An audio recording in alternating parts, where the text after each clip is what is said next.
I just want to say congratulations to all who have just finished school and are about to enter your next grade. And to all the graduating high school seniors, congratulations. You are now about to embark on the next chapter of your life. Again, my name is Taylor Wright. I attend Spelman College in Atlanta, Georgia, where I major in economics and pre-law. And with God's blessing, I'll be graduating next year in May 2012.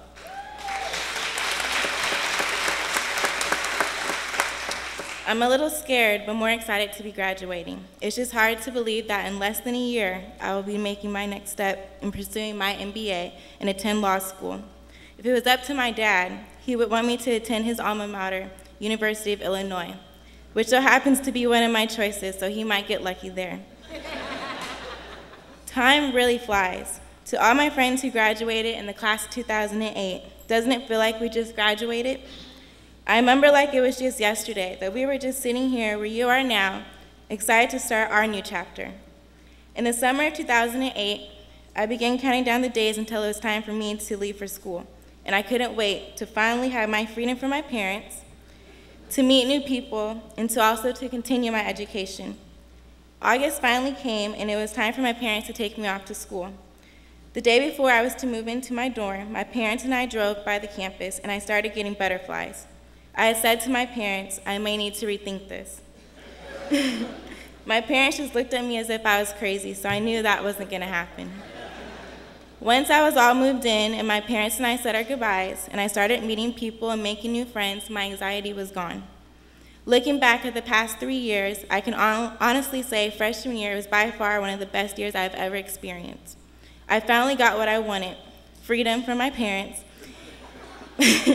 You can ask my parents now, they barely heard from me except when I needed money. I know it sounds bad, but it was freshman year, but now I call them all the time, and I kind of forget the time difference of being 3 hours ahead. But, I mean, it's okay. They still answer. But it wasn't just the freedom I was happy about was getting all the new friendships I had made and the dedication and hard work I had put into my schoolwork and classes. I started feeling a little more mature as well.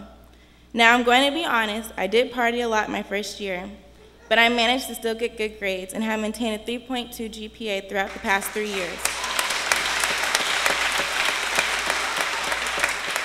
It doesn't hurt to go out and have fun, but as long as you have priority, and you will be okay. But just like my parents said, you're not there to party, you're there to get an education. Whether you stay here or go away to school, getting continuing education is key, especially today. Although I didn't have a choice of staying in California for school, I'm glad I listened to my parents. Going to college away from home was probably one of the best decisions I have made because I feel like I've grown in many ways as an adult, a young woman, and a Christian. By the way, for those who are going away to school, don't think you'll have the same freedom as you had at school when you first come back home. I thought that my first time coming home for Christmas break, and I got a huge reality check. I learned when at home, house rules apply. Many of you have watched me grow up in this church. I want to thank you all and my SBC family who live in Atlanta for praying for me and giving me the support that has helped me to deal with the difficult times I've encountered while at school and growing up. SBC has truly become like a second family to me. Being 2,000 miles away and knowing there are people who are praying for you daily means a lot. And it has helped me realize, even though I might be having a bad day at school, there's always my parents and my church family praying for me. During my freshman year in college, I didn't seem as close to God as I had in the past. I was attending church, but not as much as I needed.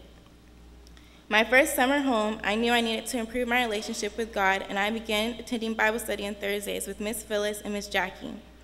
They really helped me grow spiritually. They encouraged me not to give up in my studies or problems I was dealing with at school, and to always trust the Lord. They would text scriptures to me daily to start the morning and to check to see how things were going at school. It wasn't just Miss Phyllis and Miss Jackie that helped me grow spiritually, but all the girls in my Bible study class helped me as well.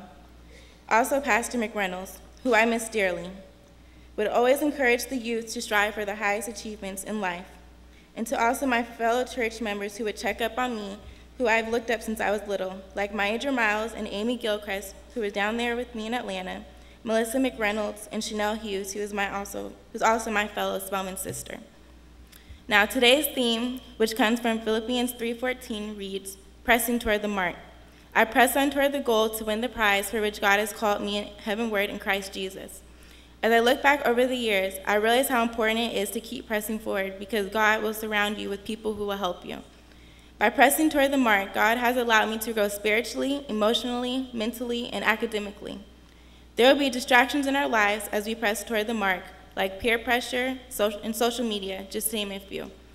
As Proverbs 9:10 reads, "The fear of the Lord is the beginning of wisdom, and knowledge of the Holy One is understanding." So the question becomes, as you embark on your next chapter, is the fear or perception of your friends and other roadblocks more important than the fear of the Lord's? Is it more important to be guided by not applying your God's given talents? We all have them versus not maximizing your potentials, or better yet saying, I cannot overcome all the negatives that surround me. So therefore, I'm just going to accept what comes to me because I am who I am. As the motto says, or as Philippians 3:13 reads, "Brothers, I do not consider myself yet to be taken hold of it. But one thing I do, forgetting what is behind and straining forward to what is ahead." So in other words, starting today, each of you can take hold and embrace your past and those experiences that have molded you into what you are today, knowing that our God has laid out a path of success for each of us to obtain by first fearing him and understanding.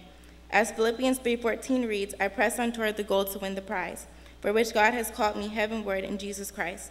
Keep Jesus Christ always at the front in all the other distractions that you will incur daily, as such life will become just chips in your path.